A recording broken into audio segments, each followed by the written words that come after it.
Internet पे आजकल एक ट्रेंड चल रहा है।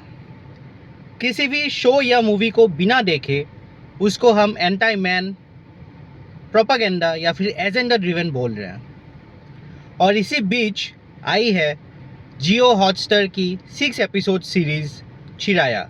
The kind of outrage that this show is generating online, वो एक्चुअली इस शो में जो भी दिखाया गया है उससे ज़्यादा डिस्टर्बिंग है।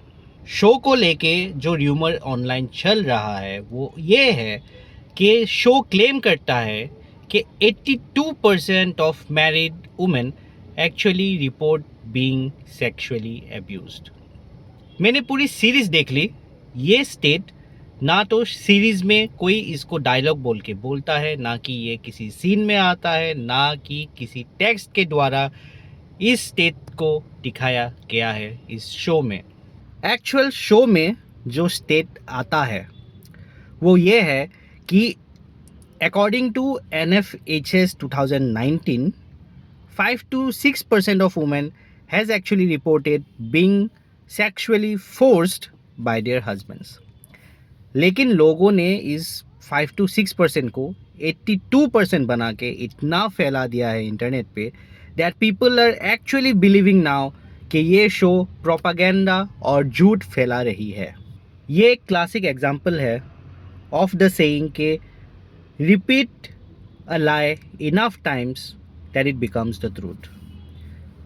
लोगों ने बिना शो को देखे इस बात को इतना फैला दिया है कि people are now believing that this show is anti man, anti marriage and a propaganda based show. Show में अगर दिखाया गया है तो एक ही चीज़ के बारे में the show tries to imply and that is consent. And शायद हमारे देश में कॉन्सेंट के बारे में बात करना या फिर उसको अपने शो में दिखाना ही एक प्रोपागेंडा है। Now coming to the show, let's talk about the story. ये शो फोकस करती है कामिश के कैरेक्टर पे, which is played by Divya Dutta, जो कि एक टिपिकल इंडियन बहू है हु माइट बी अनएडुकेटेड, लेकिन वो पूरे घर को संभालती है और घर के सभी लोगों को वो खुश रखती है। शो में उनके देवर, जिस कैरेक्टर का नाम है Arun, gets married to the character Puja.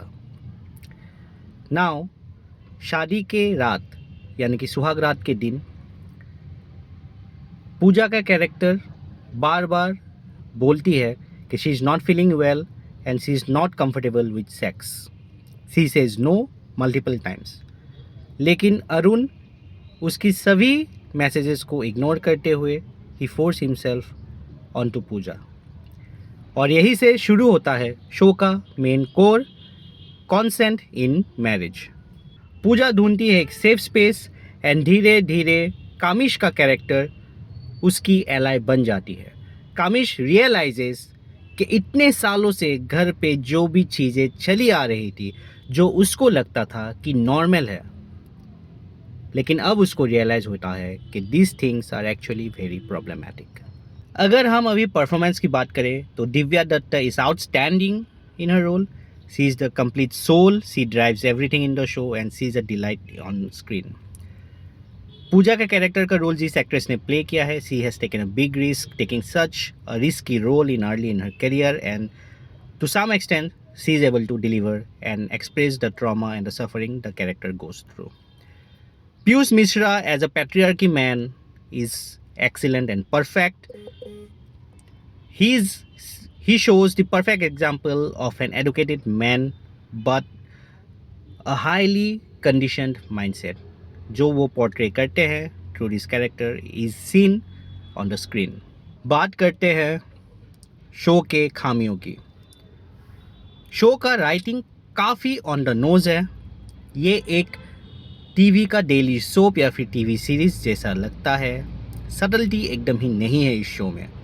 Ramayan and Mahabharat का रेफरेंसेस काफ़ी है। न्यूज़पेपर पर के लेक्चर देने वाले सीन्स जो है बिल्कुल भी प्रीची नहीं लगते, क्रिंज लगते। अब आते हैं शो के सबसे बड़े फ्लॉ के पास, जो कि है अरुण का कैरेक्टर। ये कैरेक्टर जरा सा भी फ्लॉड या फिर कंडीशनड माइंडसेट वाले आदमी वाला कैरेक्टर बिल्कुल भी लगता नहीं है। बल्कि ये लगता है एक जानवर, हैवान या फिर अ मॉन्स्टर वाला कैरेक्टर। इस कैरेक्टर के अंदर में थोड़ा सा भी रिग्रेट या फिर रिमॉर्स या फिर नुआंस या फिर ह्यूमन साइड दिखाते नहीं है। अगर उसके अपब्रिंगिंग पे या फिर हिज फ्रेंड सर्कल या फिर हाउ ही वाज कंडीशन, ये सब कुछ थोड़ा अगर एक्सप्लोर करते, then this things would have been understood and we would have learned more about the character. Confusing ending. Last 2 episodes में शो डिरेल हो जाता है। एक लीगल लूप होल की वजह से द शो ये सजेस्ट करता है कि Pooja files for a false dowry case, and इस चीज़ को दिखा के द शो एक्चुअली अपने ही मॉरल ग्राउंड पे वीक हो जाता है। शो एक सोशल कमेंट्री से जाके एक क्राइम थ्रिलर मोड में शिफ्ट हो जाती है, and that feels very confusing. और एंडिंग के नाम पे हम लोगों को एक स्पीच टाइप रिजोल्यूशन दिया जाता है। This thing genuinely is very disappointing for me. One very important point, काफ़ी लोग इस शो को देख के बोल रहे हैं कि मेरे शादी में तो ऐसा नहीं हुआ था, तो that's why this show is a propaganda. This is a very straw man argument. मतलब अगर कोई चीज़ मेरे साथ नहीं हो रही है तो इसका मतलब ये है कि वो चीज़ एग्जिस्ट ही नहीं करती है। That is not correct.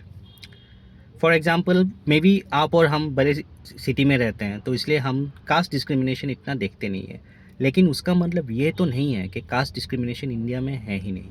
यहीं पे भी वो बात लागू होता है। अगर 5 to 6% वाला डेटा भी अगर करेक्ट है, then people are actually suffering from consent in marriage, and that thing is true. Show का मैसेज काफ़ी सिंपल है कि marriage is not a licence, consent हर जगह लागू होता है। और अगर इस बात से किसी को प्रॉब्लम है और उस वजह से आप लोगों को ये प्रोपागेंडा लग रहा है, then I think the problem is not on the show.